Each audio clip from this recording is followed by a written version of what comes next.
Cooking with Nick Stellino is made possible by Domino Foods, makers of C&H Sugar and Domino Sugar. The real way to do sweet. Mocha creme caramel. This is, for me, one of my favorite restaurant meals in terms of desserts, that is. Also something that I love to make at home. Let's get started by making the caramel. I want to pass a little bit of important information. We start with the sugar and then we pour in the water. The heat in the pan underneath is medium high, no more than that. After you add the water, only once, what you want to do is to stir it around so that the sugar and the water mix well. Then walk away. Don't touch it. It has to be kept untouched for the 4.5–5 minutes that it takes to make caramel. We'll come back to this. Here is the making of the milk base. To this, we need to add some either half and half or cream, depending how much in terms of richness you like to it. In the recipe, I say half and half, but trust me, sometimes I feel like a rascal, and I add cream all the same. And then we're going to add chocolate. You're going to stir this about as the chocolate is going to melt into the milk cream mixture, and then a little bit of espresso powder. As you do this, gently move about. Your goal here is to make sure that the espresso powder does not doesn't ball up, so to speak, and this smoothly flows clearly into it. So using the back of your spatula, follow it through until all the chocolate is nicely melted and the espresso powder is properly combined inside this mixture.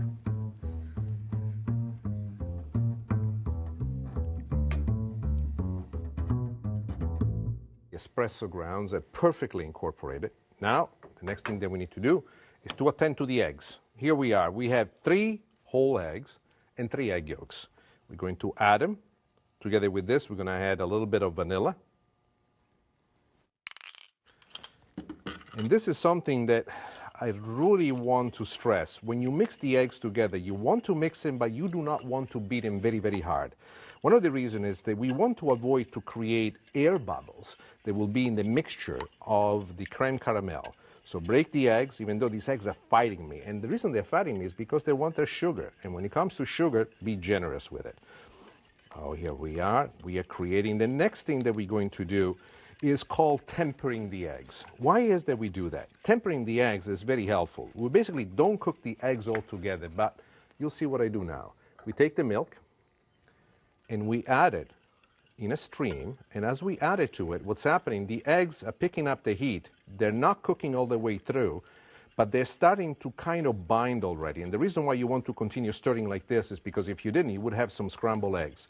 This part of it is very important. As we add the milk and chocolate mixture, we are creating for ourselves the very base of the creme caramel. This creme caramel, of course, has chocolate and coffee inside. That's why it's called Mocha. It is my favorite. If you want to go to the classic, all that you need to do is to simply omit the chocolate and the Mocha.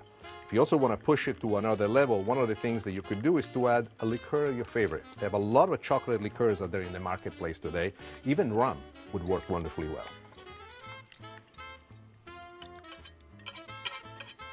And we're done with this. Now, let's take a look at our caramel, see how it's doing. The caramel will take the time that it takes. When you're at home and you make this recipe for yourself, when you're at this point, most of us get really anxious. And the first temptation that you have is to stir everything around. If you do, it's going to be a big mistake. You're going to end up with sugar crystals. So just a couple of more minutes and we'll get it exactly the way we want it. We're almost there. The big bubbles are giving us the indication that we're just a few moments away from happening. Look, it's starting to darken now. We are here. Do not make the mistake of putting your finger in there trying to taste it. I've done that before and I've lost the skin on my finger. Very hot. We have our vessels in here, so we're going to pour just a little bit at the bottom. The type of pan that I'm using with spouts on the side is going to be your friend forever. You use this and you will never make a mistake. Something that does not have the spouts on the side will make it a lot more difficult for you to add it because it tends to run out quite fast. And when you're dealing with stuff like this, heat, pay attention to what you do. The last step I'm about to do is extremely important, and it's simply to lift the piece. And what you want to do is to make sure that you coat the side of it as much as possible. And here's the same thing. Just back and forth motion like this. And when it hardens up, it will coat the top as well as the upper side of this vessel.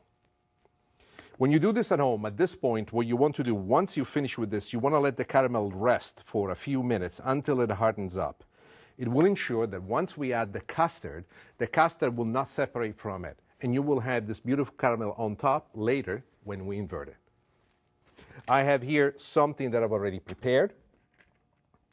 And now, let's actually mix the custard a little bit more, and let's add it. What I'm using as a vessel to make this a particularly good thing is a ladle. You know what? I always have issue with the proper name of this instrument, but it's what makes me cute. And I'm going to pour it inside the cup. So here we go.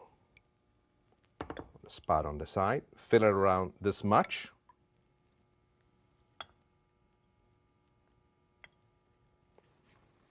Be gentle with this. Do not be in a rush. Don't worry about what's falling in the bottom.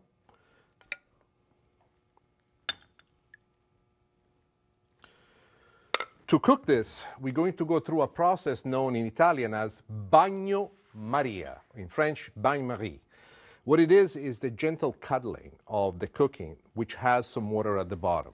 I like to put hot water, as hot as you can get it, and I like to use an instrument like this that allows the secure delivery. Now, you don't want to fill it all the way to the top. You want to do it about halfway. What does it do for us? Well, this cooks in the oven. And by the way, the oven is preheated at 325 degrees. And this is going to cook for us in the oven for about 30 minutes or so. The gentle water will allow for the texture that we have come to recognize, the creme caramel. If you don't do this step, it will cook, but it will cook more like scrambled eggs than creme caramel. So we're ready. Let's put it into the oven. Let's let it cook now.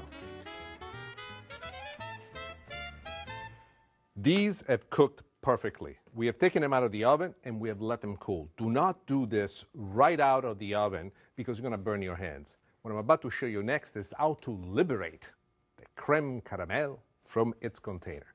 It's a small trick to it.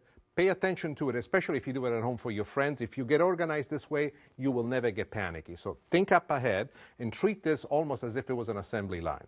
So we're going to move this to the side. I'm going to bring in the bowl. In this bowl, I'm going to pour some very hot water. And I'm using this coffee carafe.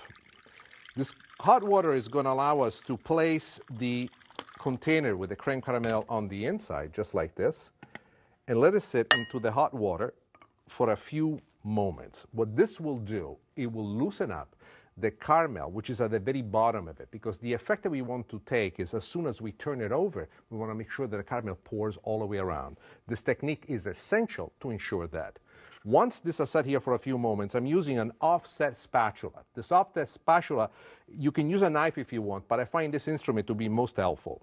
I basically lodge it on the very bottom, and following the wall of the container, I go all the way around, and I help myself with every bit of trickery that I can. Once this is done, you can see already there's a certain looseness to it. And now we need to unmold it. And this is the reason why you want to wait until it's cool enough. Otherwise, it will be most painful. So here it goes. Pop, pop, pop. And here we go. Beautiful.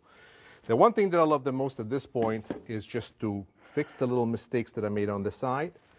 Next to me, and you will find this technique very helpful, especially when you do at home, I've chosen the prettiest berries that I could master. I'm going to put them there together. And then a little sprig of mint. Mocha creme caramel, a masterpiece of my youth, rendered new and young again. This used to be very fashionable in the late 80s, early 90s, and then suddenly disappeared from most restaurant menus, but not at my house. I make this because I love it. And this is for you.